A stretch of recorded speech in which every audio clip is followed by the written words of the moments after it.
This is a different gun. Sirhan, remember your training.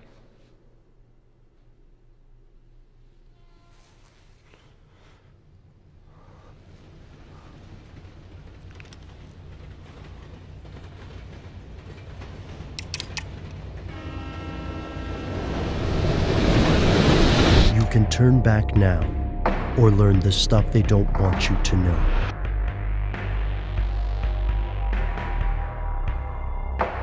Here are the facts.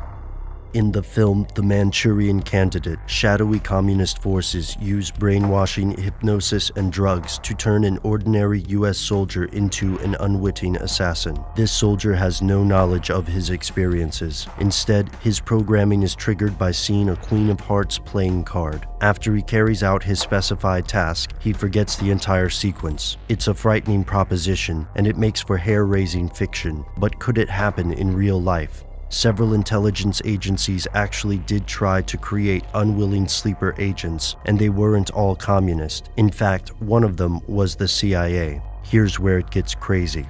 During the 1950s, the CIA ran a top-secret operation codenamed Project Artichoke. According to a CIA memo from 1975, Artichoke is a code name for the study and use of special interrogation methods and techniques. These methods include the use of hypnosis, drugs such as morphine or sodium pentothal, and psychological torture techniques such as total isolation. Project Artichoke arose from Project Bluebird and eventually transformed into the more well-known Project MK Ultra. Over the course of this project's lifetime, it addressed several disturbing questions, such as, can an individual be made to perform an act of attempted assassination involuntarily under the influence of artichoke? To answer this question, the CIA contemplated several tactics that, were they common knowledge, would have generated an enormous uproar and outrage from the American public. To this day, the details of this murky operation are largely unknown. There is evidence that the CIA used LSD on interrogation subjects and also conducted numerous interrogations and experiments with other drugs, searching for a combination of techniques and substances that could produce extraordinarily compliant, suggestible individuals. According to the current historical record, these experiments were largely unsuccessful and at times disastrous. There was also at least one documented death linked to this series of programs. About a week after a CIA representative gave Army civilian Frank Olson a dose of LSD, Olson died, crashing through a window and plummeting to the ground. The death was ruled a suicide. But how close did the CIA come to creating an unwitting assassin?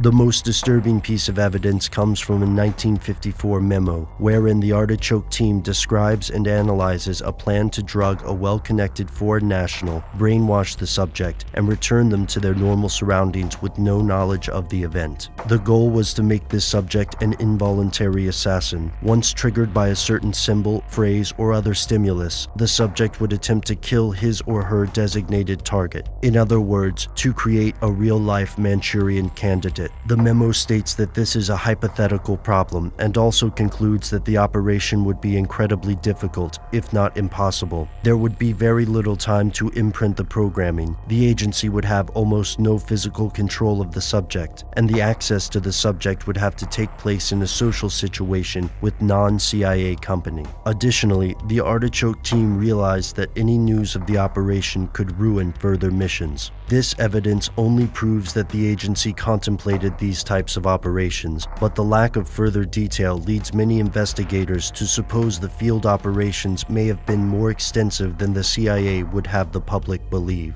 After looking through the heavily redacted files and searching for masses of missing data, we only know one thing for sure. There's still something they don't want you to know about Project Artichoke. Stay tuned to learn more about the aftermath of Project Artichoke and MK Ultra.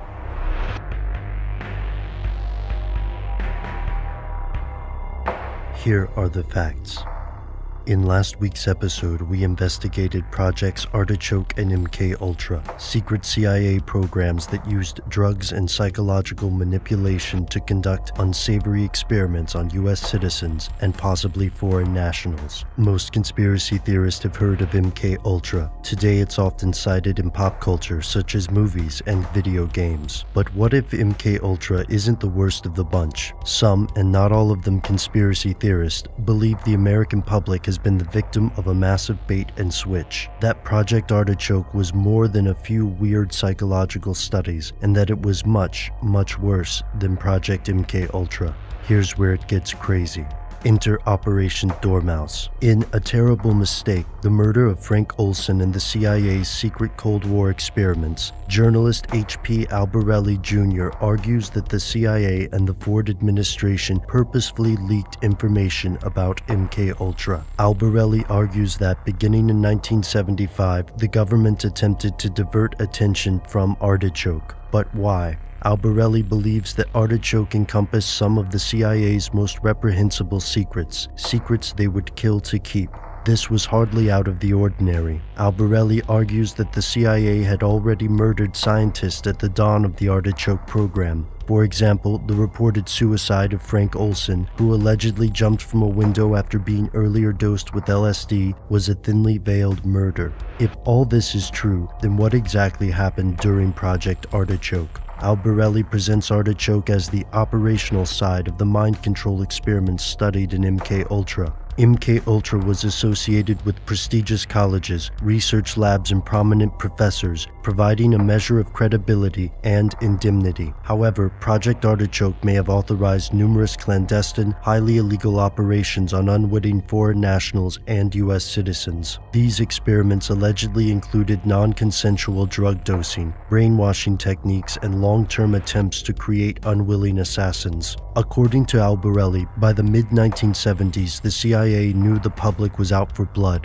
The 1975 Rockefeller Commission report and congressional hearings headed by Senators Frank Church and Teddy Kennedy triggered high-level meetings between the Ford administration and the CIA's General Counsel. The CIA allegedly believed that revealing carefully selected information about MKUltra would take the heat off Artichoke. Some of America's most influential political players have been accused of participating in the cover-up, including Dick Cheney and Donald Rumsfeld. During these meetings, the CIA allegedly informed the White House that they'd made a secret pact with the Department of Justice in 1954, essentially guaranteeing that they would not prosecute CIA operatives for criminal activities. If this was true, the implications were explosive. But those weren't the only skeletons in the closet. Olson was allegedly murdered because he had told people about a pre-Artichoke experiment in France, where operatives dosed the entire town of Pont Saint-Esprit with drugs. Currently, the U.S. government has not confirmed any of these allegations. But if Albarelli is correct, then what exactly were the Ford administration and the CIA trying to hide? The publicly available information on Project Artichoke and MKUltra is disturbing enough, yet it appears there may be even more stuff they don't want you to know.